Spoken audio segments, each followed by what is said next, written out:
เว้าเสียงนอกฟิล์มเนี่ยในฟิล์มเนี่ยบางทีคนที่นั่งฟังอยู่ทางบ้านแล้วก็เป็นคนต่างจังหวัด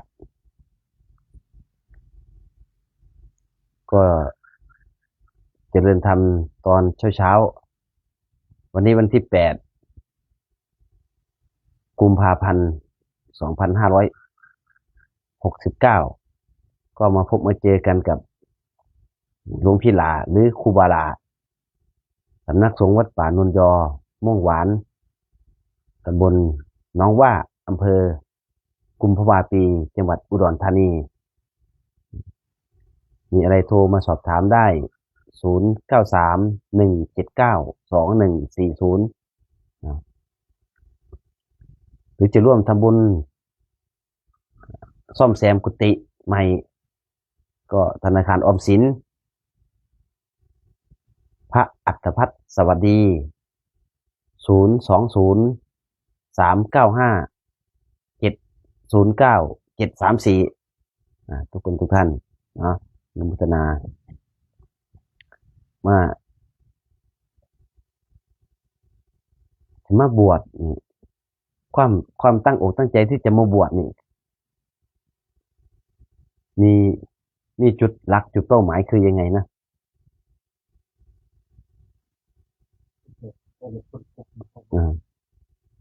อันนี้ก็คุยกับญาติโยมที่ท่านจะมาเตรียมตัวบวชมาคุยกับพระพูดกับพระวันนี้วันที่8เนี่ย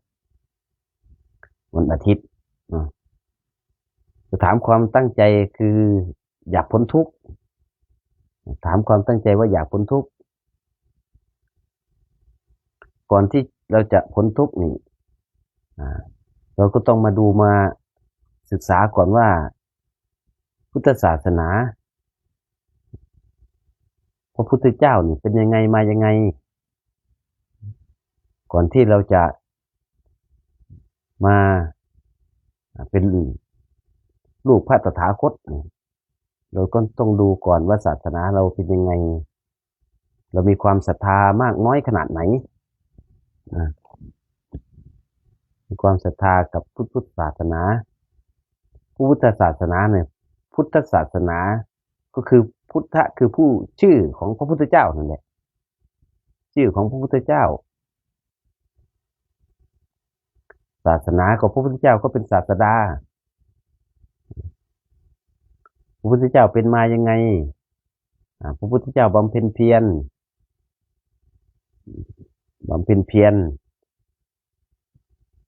เสาะแสวงหาหนทางของการพ้นทุกข์นี่แหละถึงได้เอามา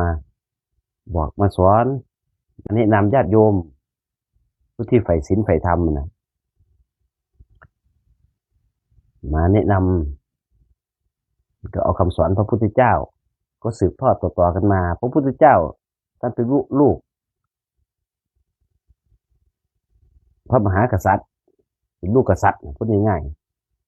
ๆที่เจ้าชายสิทธัตถะเกิดความทุกข์เกิดความเบื่อหน่ายออกมาอันดับแรกท่านก็เบื่อหน่ายกับอะไรเบื่อหน่ายกับความรวยเนี่ยเบื่อหน่ายกับความรวยพอเห็นความรวยแล้วปุ๊บก็คุกคีอยู่กับความรวยเกิดมาก็อยู่กับกองเงินกองทองเกิดมาก็มีแต่ข้าทาสบริวารมีแต่คนรับใช้ออกไปเผชิญข้างนอกก็ไปเจอเด็กน้อยเด็กที่เกิดใหม่ออกไปเจอเด็กเกิดใหม่แล้วก็ไปเจอคนแก่ไปเจอคนเจ็บเจอคนตายเนี่ยมันก็เกิดความทุกข์เข้าไปอีกทำยังไงเราถึงจะพ้นจากตัวนี้ไปเลยเพราะว่า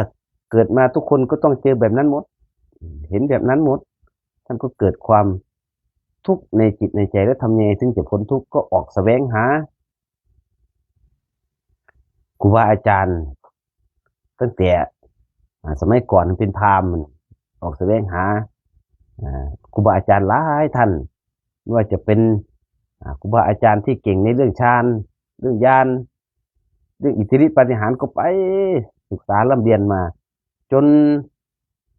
หมดที่กับหมดทุกครูบาอาจารย์แล้วที่จะสอนก็เรียนจบหมดทุกศาสตร์ทุกแขนงก็ยังไม่พ้นทุกข์อยู่นะก็ยังไม่พ้นทุกข์อยู่ออกไปเผชิญทรมานตัวเองทรมานกายก็ทรมานอดน้ำอดข้าวนอนบนน้ำนั่งบนน้ำทำทุกวิถีทางก็ยังไม่พ้นทุกข์อยู่จนได้มารู้ว่าโอ้อันไหนที่มันเป็นมัชฌิมาอันไหนที่มันเป็นทางสายกลางทรมานตัวเองมากเกินไปมันก็ไม่เป็นมัชฌิมาอดข้าวอดน้ำเกินไปถ้าไม่เป็นมัชฌิมาแล้วมันก็ไม่เห็นมันก็ไม่พ้นไม่หลุดไม่พ้นมันก็เริ่มมาฉันข้าวฉันข้าวก็ฉันพออิ่มพอประมาณไม่ให้ฉันเยอะทีนี้ฉันเยอะมันก็เลยไปอีกเลยมัชฌิมาไปอีกที่บ้านมันก็ไม่เป็นกลางนั่นก็เริ่มเห็นธรรมะเริ่มเห็นความเป็นจริงขึ้นมาจนท่านได้บรรลุธรรมบรรลุสัจธรรมความเป็นจริงบรรลุเรื่องความทุกข์สมุทัยนิโรธมรรคนี่แหละอริยสัจสี่สัจธรรมความเป็นจริงความทุกข์มันเกิดจากไหนในเมื่อเราอยากจะพ้นทุกข์ใช่ไหมพูดเมื่อกี้นี่เมื่อกี้นี่พูดว่าเราอยากจะพ้นทุกข์เราก็ต้องดูอย่างยกตัวอย่างง่ายๆหรือว่าอุปมาอุปไมยเนี่ยของหวานที่มันวางอยู่ข้างหน้านี่มันหวานบ่สมมุติว่าเราเอาของหวานมาวางไว้ข้างหน้านี่มันหวานบ่ไม่หวานทำไมถึงไม่หวานยังไม่ได้กินครับเราก็รู้อยู่นี่เห็นไหมนั่นเราต้องเอามาใส่ลิ้นเอามาใส่ปากก่อนมันถึงจะรู้ว่ามันหวานหรือไม่หวานเผื่อของหวานมันขมเลยเขาใส่อย่างอื่นเข้าไปเนี่ยนั่นแหละเขาเรียกว่าให้อยู่กับปัจจุบันขณะปัจจุบันก็คือเอาของหวานมาใส่ลิ้นมันก็จะรู้รสชาติของมันรู้รสชาติว่าเป็นของหวานของมันของเปรี้ยวของยังไงมันก็จะรู้ในปัจจุบันนั่นแหละพระพุทธเจ้าถึงว่าเอาปัจจุบันขณะนี้เนี่ยสำคัญที่สุดคือปัจจุบันถ้าสมมุติว่าเป็นก้อนหินมันหนักไหมถ้าวางไว้เฉยๆเอาก้อนหินวางไว้นี่ก้อนหินประมาณนี้วางไว้มันหนักบ่ไม่หนักเลยมันก็หนักต่อตัวเมื่อเป็นไปยกมันขึ้นไปแบกมันขึ้นมันถึงจะหนักนั่นก็ปัจจุบันขณะมันก็หนักไปยกมันขึ้นนะยกหินแต่ถ้าไม่ยกล่ะเอาวางไว้ล่ะมันหนักไหมมันก็ไม่หนักเห็นไหมก็เอาปัจจุบันขณะเป็นหลักเป็นเกณฑ์พระพุทธเจ้าท่านบรรลุธรรมะให้ทุกคนได้รู้สัจธรรมความเป็นจริงอย่างถ้ายกตัวอย่างเป็นต้นไม้เนี่ยเป็นต้นไม้นี่มันจะมีแต่โคนต้นก็ไม่ได้มีแต่รากเฉยๆก็ได้ไม่ล่ะถ้ามันไม่มีลำต้นขึ้นไปมีลำต้นขึ้นไปแล้วมันก็มีอะไรมันก็มีกิ่งก้านขาสาขาออกไปมีกิ่งก้านสาขามันก็ต้องมีใบไม้เขามียอดไม้นะแล้วเอาอะไรเป็นหลักเอาอะไรเป็นตัวยึดก็เอารากไม้กับโคนต้นเป็นหลักมันก็มีฐานของมันอยู่ก็เหมือนกันเราก็ต้องมีฐานรู้ฐานรู้ที่มาที่ไปของศาสนารู้ที่มาที่ไปของการปฏิบัติภาวนาถ้าเราไม่รู้จักที่มาที่ไปรู้จะพัฒนาปฏิบัติไปภาวนาเพื่อพัฒนาจิตพัฒนาใจให้เราพ้นออกจากความทุกข์ก็ไม่ได้เราต้องรู้ก่อนรู้อะไรรู้ฐานตรงนี้รู้ฐานคือกรรมฐานกรรมก็คืความประพฤติเรานี่แหละ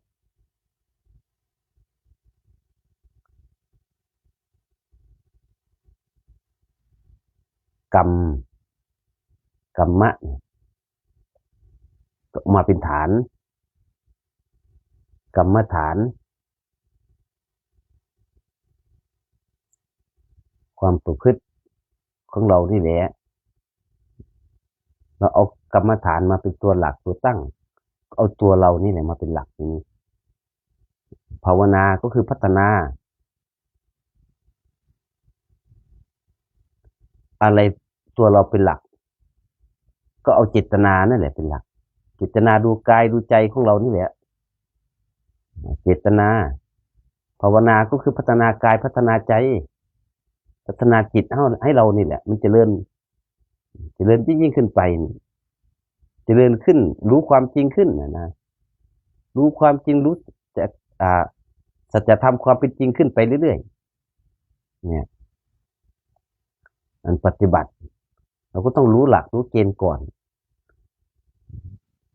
ในเมื่อเราจะมาเป็นผู้สืบทอดศาสนามาเป็นเนื้อนาบุญของ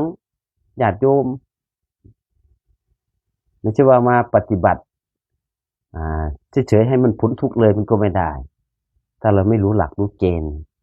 รู้ที่มาที่ไปก่อนต้องภาวนาเพียรปฏิบัติแล้วพระพุทธเจ้าท่านก็บอกว่าท่านเอาอะไรเป็นที่ตั้งก็ฐานเป็นที่ตั้งก็คือฐานก็คือลมหายใจนี่ลมหายใจก็คือปัจจุบันขณะนี้แล้วทีนี้ไหมปัจจุบันขณะเราก็ดูลมหายใจนี่แหละ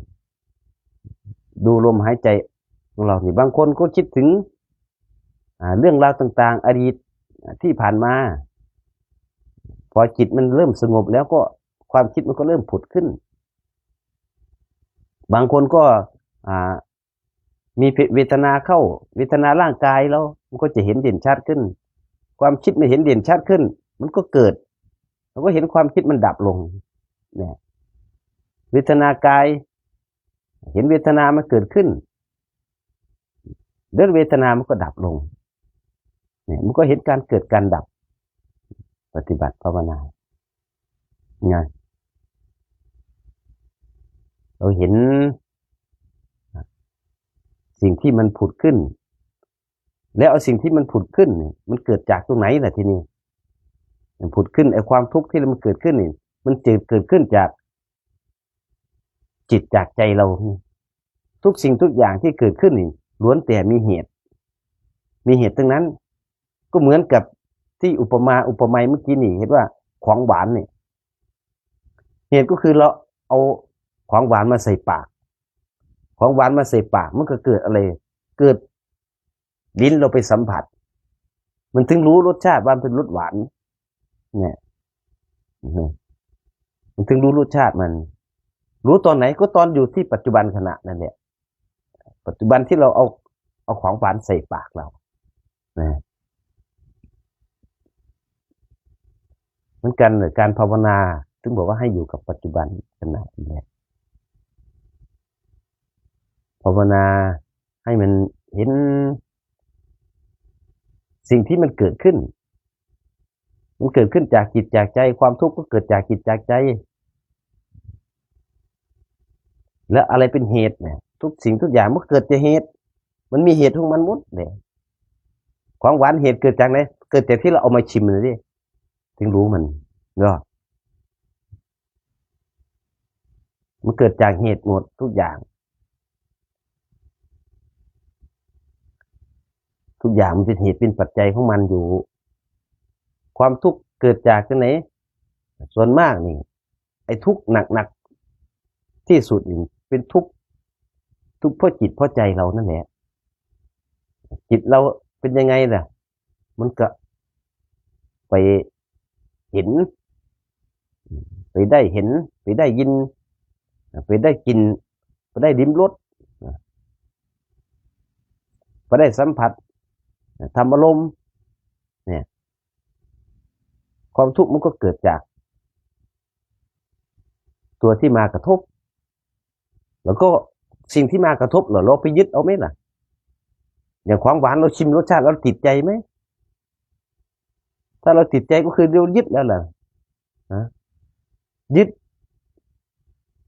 มีลูกเราก็ยึดลูก มีเมียเราก็ยึดเมียมีรถเราก็ยึดรถเรียกว่าอุปทานขันธ์มีบ้านก็ยึดบ้านมีที่ดินก็ยึดที่ดินไปถือเอายึดเอาเป็นของตนเนี่ยมันก็เป็นทุกข์ในที่นี้ไงมันทุกอย่างมันมีเหตุมีปัจจัยของมันเกิดจากเหตุถ้าเรารู้เหตุรู้หลักที่มาที่ไปของความทุกข์แล้วนี่เราถึงจะหลุดจะพ้นจากความทุกข์ได้ดิเรามีเหตุเป็นปัจจัยของมันอยู่ก็ดูสิ่งที่มันเกิดนะมันเกิดจากเหตุหมดนั่นแหละเป็นทุกข์เพราะอะไรล่ะคนรวยก็ทุกข์แบบคนรวยคนจนก็ทุกข์แบบคนจนเด็กน้อยมันก็ทุกข์แบบเด็กน้อยคน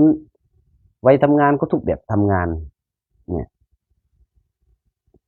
มันก็มีความทุกข์กันหมดทุกคนเกิดมาล้วนแล้วแต่มีความทุกข์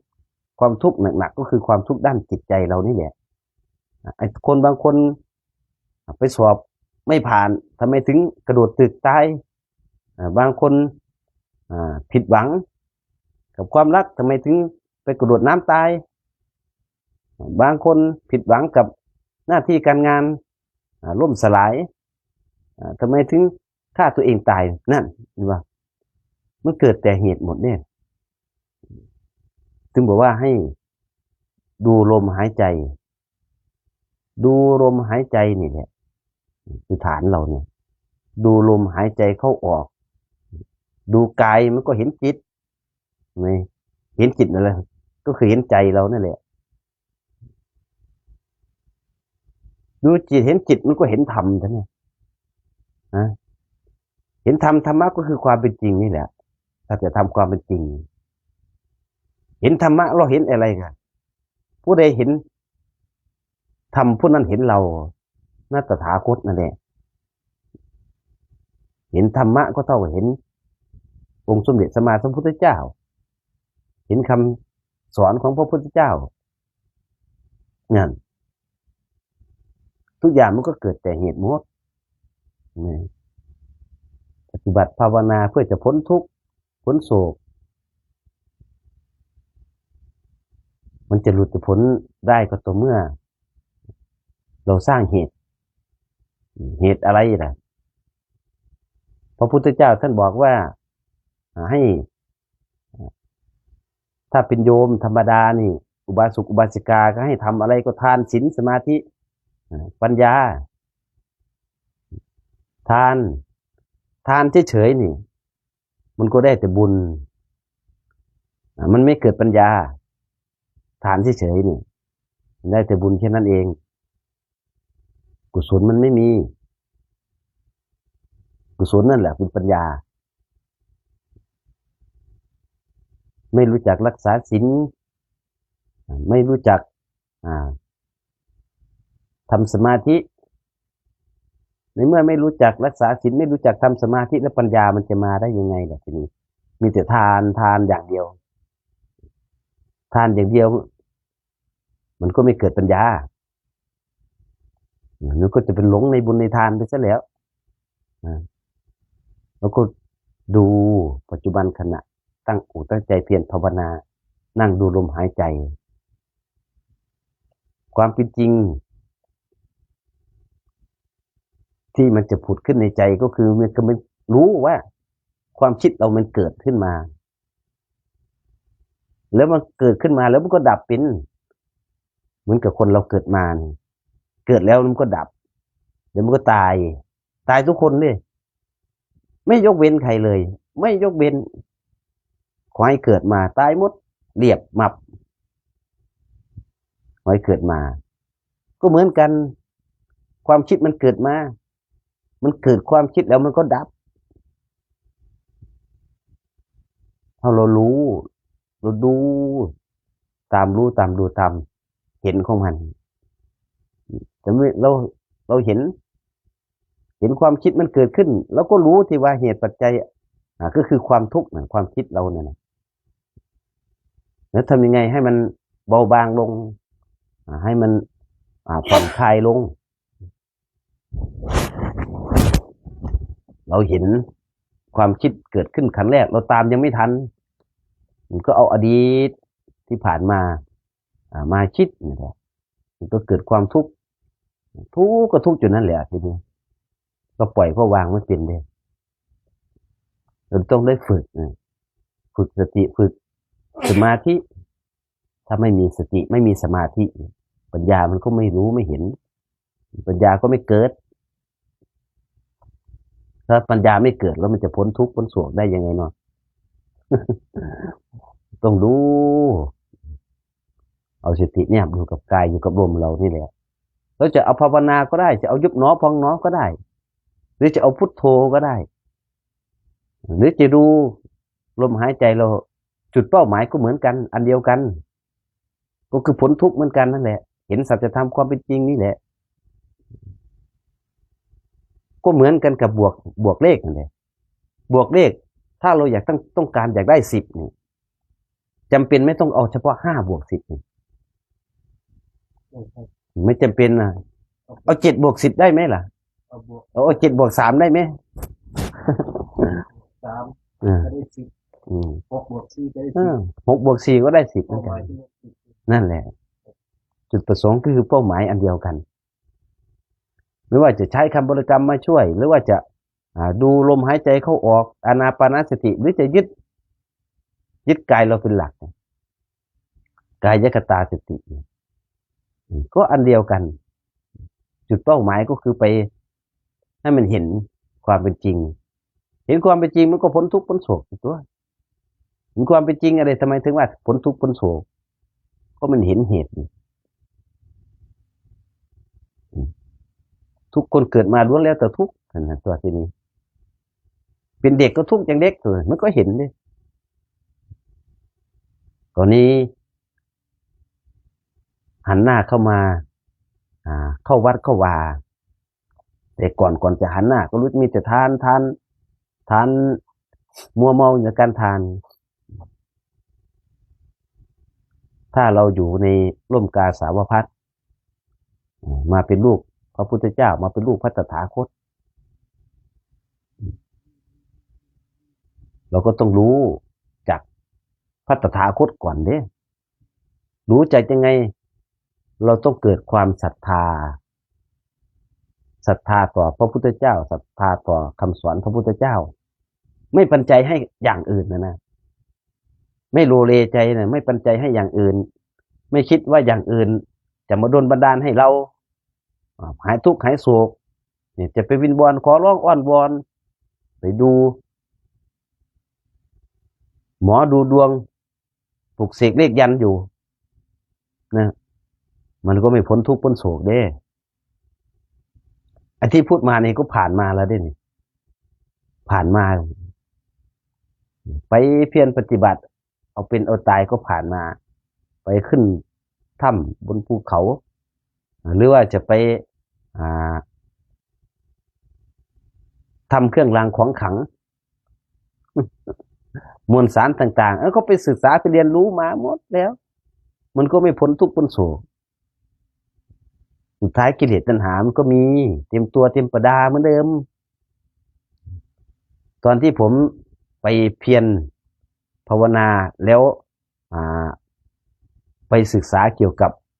มวลสารวัตถุมงคลต่างๆกิเลสตัณหามันก็ยังเต็มหัวอกหัวใจอยู่เพราะกิเลสเต็มตัณหามันเต็มหัวอกหัวใจอยู่ก็มีแต่เอาผ้ากาสาวะนี่มาห่มเฉยๆที่นี่เหมือนกับห่มตอเลยที่นี่มันคือเป็นอย่างนี้นี่บอกว่าเราบวชมาเพื่อจะหาหนทางของการพ้นทุกข์เพื่อจะพ้นทุกข์มันทำไมทุกข์กว่าเดิมล่ะทีนี้เห็นสาวๆสวยๆหน่อยก็ไม่ได้ได้มันเกิดอะไรเกิดอะไรเกิดความอยากเป็นเจ้าของเขานั่นแหละหลงในรูปเห็นว่าเขาสวยเขางามมันทีนี้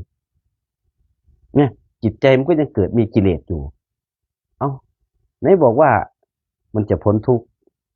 มันทำไมไม่พ้นทุกข์มันก็เกิดข้อสงสัยเกิดขึ้นเองก็ทำอยู่นั่นแหละ ทำไปแล้วทีนี้มันถึงมาทีหลังว่า โอ้ที่ไหนได้เราศรัทธาพระพุทธเจ้าน้อยมันก็เลยแบ่งใจไปให้คนอื่นเหมือนกับเรามีกิ๊กนั่นแหละอย่างครอบครัวหนึ่งเนี่ยอยู่ด้วยกันอย่างมีความสุขตอนแรกพอแฟนแบ่งใจให้กับคนอื่นปุ๊บเริ่มไม่มีความสุขเริ่มเป็นทุกข์แล้วก็เหมือนกันถ้าเราอยู่กับพุทธศาสนาอยู่กับคำสอนพระพุทธเจ้าไม่ศรัทธาพระพุทธเจ้าเราแบ่งใจให้กับอย่างอื่นมันก็เหมือนกันนะอุปมาอุปไมยเราตั้งจิตตั้งใจศรัทธายึดมั่นในคำสอนพระพุทธเจ้าศรัทธาต่อองค์สมเด็จสัมมาสัมพุทธเจ้าเอาตัวนั้นมาเป็นสรณะก่อนเอาไปที่ยึดเหนี่ยวจิตใจท่านถึงได้บอกว่าเอาพระพุทธพระธรรมพระสงฆ์เป็นหลักพระพุทธก็คือพระพุทธเจ้าพระธรรมก็คำสั่งสอนพระสงฆ์ก็พระสงฆ์ที่เป็นรูปพระตถาคตที่ปฏิบัติดีปฏิบัติชอบนี่แหละเขาเรียกพระสงฆ์ที่เอาคำสอนของพระพุทธเจ้ามาเผยแผ่มาบอกแก่ญาติโยมอุบาสกอุบาสิกามาบอกแก่พระภิกษุรุ่นหลังๆต่อไปนี่แหละพระสงฆ์ผู้เข้าถึงคำว่าพระสงฆ์นะไม่ใช่สมมุติสงฆ์นะสมมุติสงฆ์ก็ที่เราศึกษาเพียรภาวนานี่แหละเป็นภิกษุผู้บวชใหม่นี่แหละเรียกว่าสมมุติสงฆ์ก็เหมือนกันกับที่ผมนี่บวชใหม่ๆเนี่ยหลงเกี่ยวกับเครื่องรางของขลังอันนี้เอาตัวเองเป็นหลักในพูดเกี่ยวกับตัวเองเอาตัวเองเนี่ยยกเป็นตัวอย่างหลงคิดว่าวัตถุมงคลที่เราทำมากับมือเราเนี่ยมันจะโดนบันดาลให้เราพ้นทุกข์พ้นโศกไม่คิดเอามันก็ไปคิดเอาเฉยๆมันผลไม่ได้คำสอนพระพุทธเจ้าท่านไม่ให้ไปทำอย่างนั้นให้ตั้งอกตั้งใจนั่งภาวนาดูจิตดูใจตัวเองดูลมหายใจเข้าออกในขณะปัจจุบันเอาปัจจุบันเป็นหลักถึงบอกว่าปัจจุบันคืออะไรบางคนถามปัจจุบันก็คือลมหายใจนั่นแหละดูลมหายใจให้เรามีสติเนี่ยถ้าดูลมเห็นลมแล้วก็มีสติอยู่กับเนื้อกับตัวเรานี่ไม่วอกแวกไปทางไหน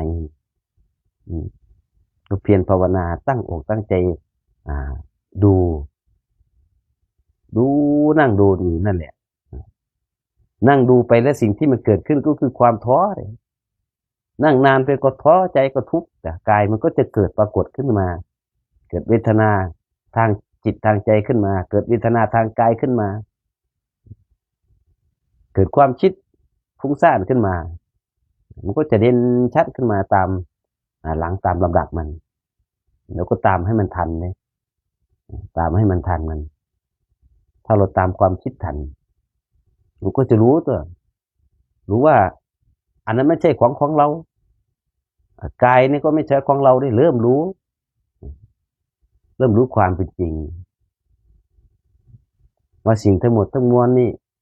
ในร่างกายเรานี่ไม่ใช่ของเราความคิดก็ไม่ใช่เรามันคิดเราไม่ได้คิดเราก็จะเริ่มเห็นเริ่มรู้ความเป็นจริงบางคนก็บวชมาครั้งแรกๆเหมือนกับผมเนี่ยผมบวชมาครั้งแรกๆผมก็เข้าใจผิดเหมือนกันความเข้าใจผิดนั่นแหละคือความหลงว่าพระต้องเหาะเหินเดินอากาศได้แต่มีอิทธิฤทธิปาฏิหาริย์อันนี้ก็หลงไปหลงว่าผ้าเหลืองเอามาห่มแล้วนี่เรากลายเป็นพระเลยนี่อันนี้ก็หลงอีกเหมือนกันนี่โดยที่เรายังไม่เพียรยังไม่ภาวนายังไม่ไปถึงไหนแล้วพอได้ห่มผ้าเหลืองเข้าไปแล้วคิดว่าตัวเองเหนือกว่ามนุษย์ธรรมดาเลยทีนี้หลงในผ้าเหลืองเนี่ยคิดว่าตัวเองวิเศษวิโสเลยทีนี้เจอคำถามของครูบาอาจารย์ท่านถามว่า เป็นพระหรือยังคำถามคำนี้นี่ตอนแรกเราก็ยังไม่เข้าใจก็ตอบแบบโง่ๆตอบว่าเป็นแล้วก็ห่มผ้าอยู่นี่ ที่จริงความหมายเรายังไม่เข้าใจความหมายนี่ความหมายของครูบาอาจารย์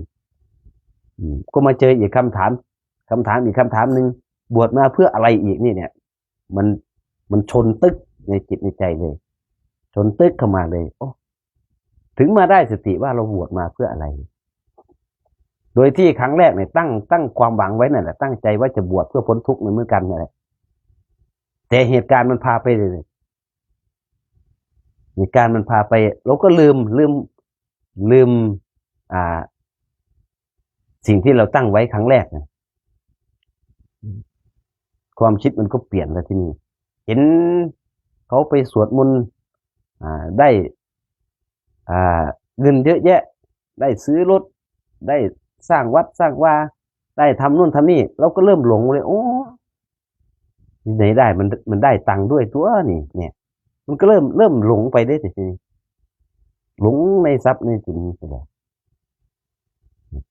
ที่จริงตัวเองหนีออกมาจากสิ่งนั้นเนี่ย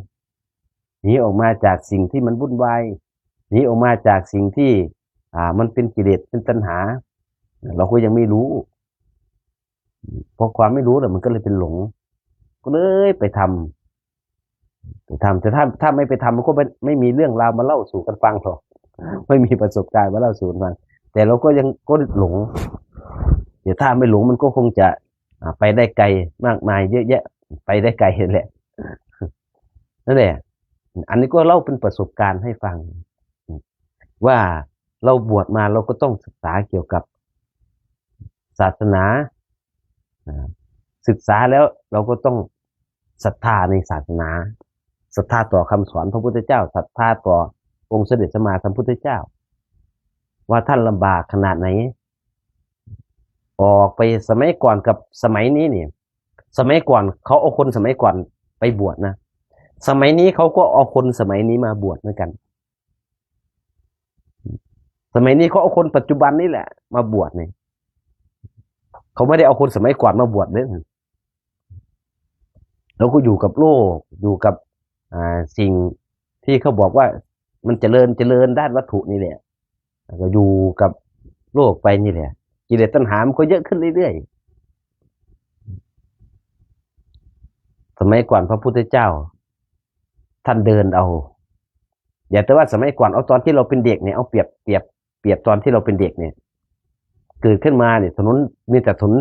แดงถนนลูกรังนี่รถวิ่งไงง่องนี่เดินก็เดินเอาจักรยานก็หาขี่ก็แทบจะไม่มีตอนเป็นเด็กโอ้ยเดินเอาลำบากตากตำถ้าหนักสุดก็ดีสูงขี่ควายขี่วัวเนี่ยไถดาไถทำไร่ทำนาก็ยังเอาควายเอาวัวอยู่ถ้าย้อนลงไปถึงกับขั้นสมัยครั้งพุทธกาลนะมันจะลำบากขนาดไหนนะไม่ต้องไปถามหาหรอกพัดลมไม่ต้องไปถามหาหรอกมุ้งไม่มีไม่ก่อนถึงมีมันก็หายากมากกว่าที่คนเขาจะเอามาทานพระพุทธเจ้าท่านอยู่ในป่าบุกเบิกเดินไปป่าสมัยก่อนกับป่าทุกวันนี้มันต่างกันดิสมัยก่อนเป็นป่าจริงๆนี่ป่าดงดิบนี่แหละเดินไปแต่ละทีเนี่ยก็จะเดินเหยียบน้ำเดินบูน้ำเข้าไปนะเดินกว่าจะเข้าเป็นร่องเหมือนกับรองคลองหนูเป็นคลองหนูไหมกว่าจะเป็นคลองหนูเนี่ยโอ้ยใช้เวลานานดิความลำบากในแต่โดนไม้ขวนไม้ทิ่มไม้แทงน้ำเนิ้มเดินเข้าไปไม่รู้ว่าข้างหน้ามันจะเจอสิงสารสัตว์เจองูเจอตะขาบเจอสัตว์ร้ายต่างๆนานาไม่ก่อนสัตว์ร้ายมันเยอะดิเห็นไหมต่างยุคต่างสมัยยุคนั้นก็ลำบากแบบยุคนั้นยุคนี้ก็ลำบากแบบยุคนี้ยุคที่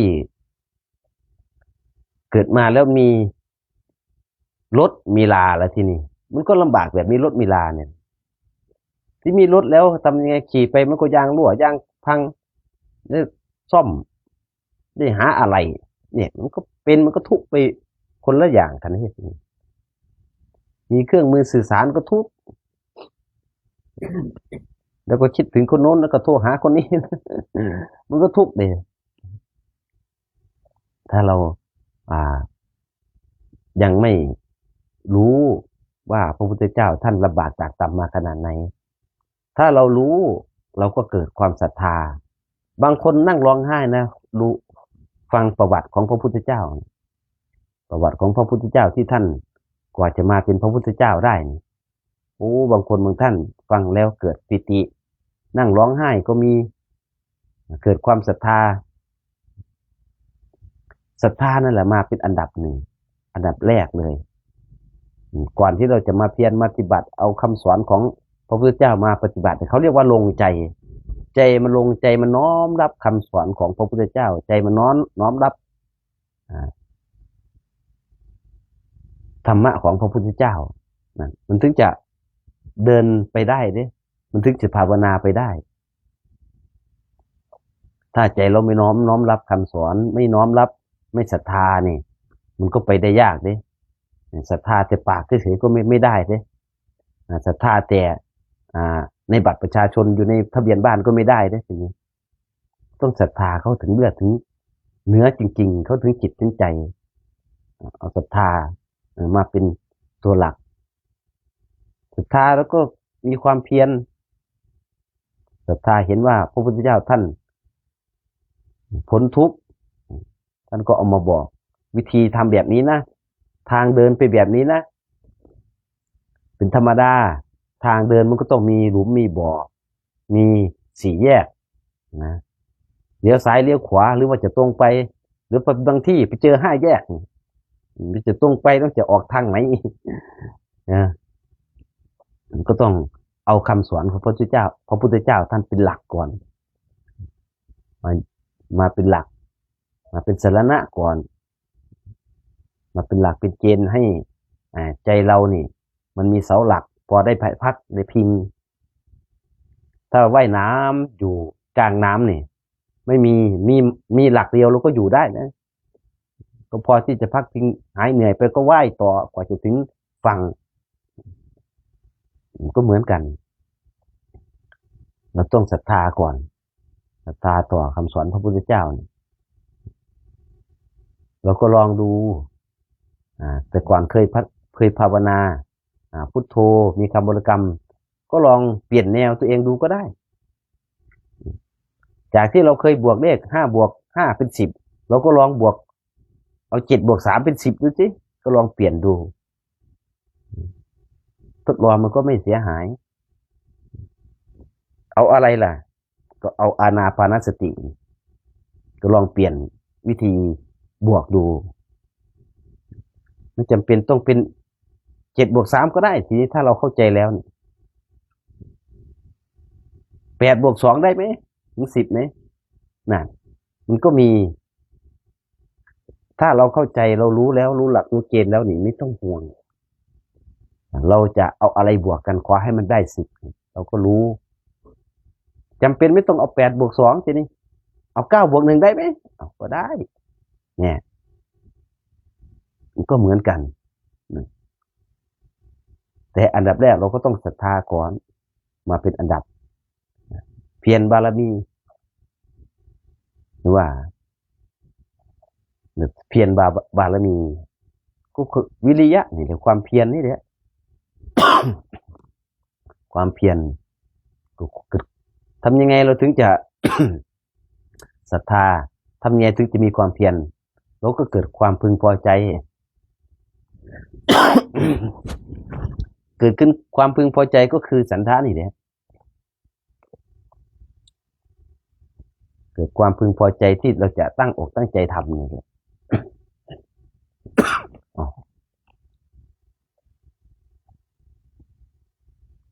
นี่ก็ไม่เที่ยงนี่นั่งอยู่เฉยๆก็ ไอแล้วมันหายเป็นไหมไอมันก็หายเป็นถ้าเราเข้าใจแต่ถ้าเราไม่เข้าใจไอนี่มันก็เป็นทุกข์กับมันเนี่ยก็ไปยึดอีกเนี่ย เห็นไหมอันนี้ก็เป็นธรรมะเนี่ย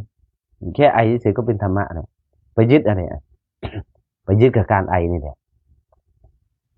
ไปยึดเดี๋ยวก็ไปคิดเดี๋ยวทีนี้ถ้าเริ่มยึดเราก็เริ่มคิดแล้วยึดว่ากูจะเป็นอะไรได้ไหมเนาะกูจะเป็นโรคโน่นโรคนี่ได้บ้างไปปรุงแต่งเอาได้บ้างมันก็เป็นทุกข์มันก็มีเหตุของมันเนี่ย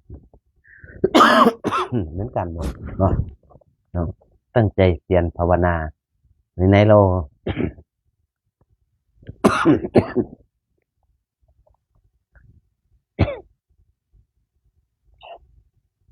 ในเราก็จะมาเพียรให้มันพ้นทุกข์เพียรเพื่อเห็นสัจจะความเป็นจริงเราก็ตั้งอกตั้งใจเอาภาวนาเนาะ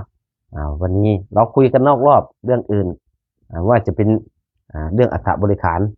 จะบอกบุญญาติโยมก่อนจะต่อเติมกุฏิแล้วก็ห้องน้ำใหม่ก็บอกบุญหน่อยหมายเลขบัญชีธนาคารออมสินเด้อตอนกลางวันที่ไม่ได้ถ่ายทำให้ดูก็เพราะว่าญาติโยมเขาไม่ได้เข้ามาเพราะมันเป็นช่วงเหตุบ้านการเมืองนี่แหละอย่าไปยุ่งกับเขาแต่รู้ว่าเขาทำเราก็ปล่อยเขาทำไปก็เลยไม่ได้ถ่ายให้ดูก็ ทำกุฏิซ่อมแซมกุฏิใหม่ธนาคารออมสินชื่อพระอัตภัทรสวัสดี020-395-709-734ทวนอีกครั้งเด้อเผื่อญาติโยมมีจิตศรัทธาอยากจะร่วมทำบุญด้วยกันเนาะรู้จักเสียสละจาคะรู้จักแบ่งปันออกก็หมายเลขธนาคาร